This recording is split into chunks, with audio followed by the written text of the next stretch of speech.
so it shouldn't impact trick-or-treating all too much. Yeah, we don't want their costumes getting wet. Thank you so much, Victoria.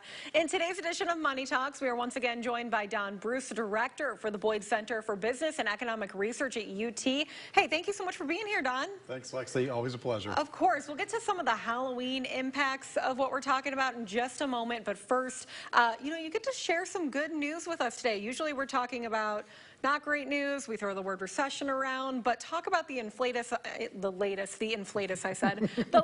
on inflation and, what's going on in the economy. Well, really a couple of bright spots in the most recent data. A couple of weeks ago, we saw an inflation report that was actually down from the summer highs. We're at 8.2% inflation, down from 9.1. That's really good news. We'd like it to be a lot lower, but we'll take those small steps as we get them. The really big news today was the GDP report, 2.6% growth in quarter three. That's a good sign. Things are bumping along a little bit, but not as bad as they could be.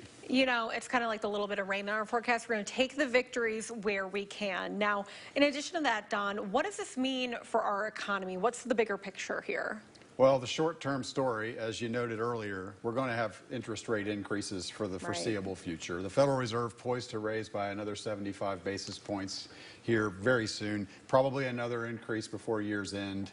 It's going to take some time to get this inflation beast under control, but we're going to get there. It's just going to take a measured approach. And of course, inflation is a big word we focus on, but there's a lot of other things that we need to worry about in terms of the job market, hiring, unemployment. Talk about that aspect of things. Well, in addition to the GDP report this morning, the employment situation is incredible right now, continues to be really robust, especially in Tennessee. Great. Not only do we have more people working in Tennessee now than before the pandemic, we're adding jobs nationally as well. Unemployment rates down around 3.5%. Nothing at all about that says recession. Right. We have to keep up with those numbers somehow. And what that does mean, unfortunately, is increased pressure on earnings. So we're going to be watching out for those inflationary pressures from the job market. Definitely. And then we do want to talk a little bit about, Halloween. We've been talking about it here in, I think, all of our newscasts. Prices of candy going up. How is all this impacting trick-or-treating? And it's interesting you think about that. In an inflationary environment with 8-9% annual inflation, we really do need to look at the price of candy. And it's surprising to me the price of candy is actually growing faster than overall inflation recently. And I don't know if people are stockpiling candy for Monday night or what, but I don't know that that's enough to keep people from making the effort to buy some candy and keep those porch lights on Monday night. I think we're probably a little more worried about that 30% chance of rain right now.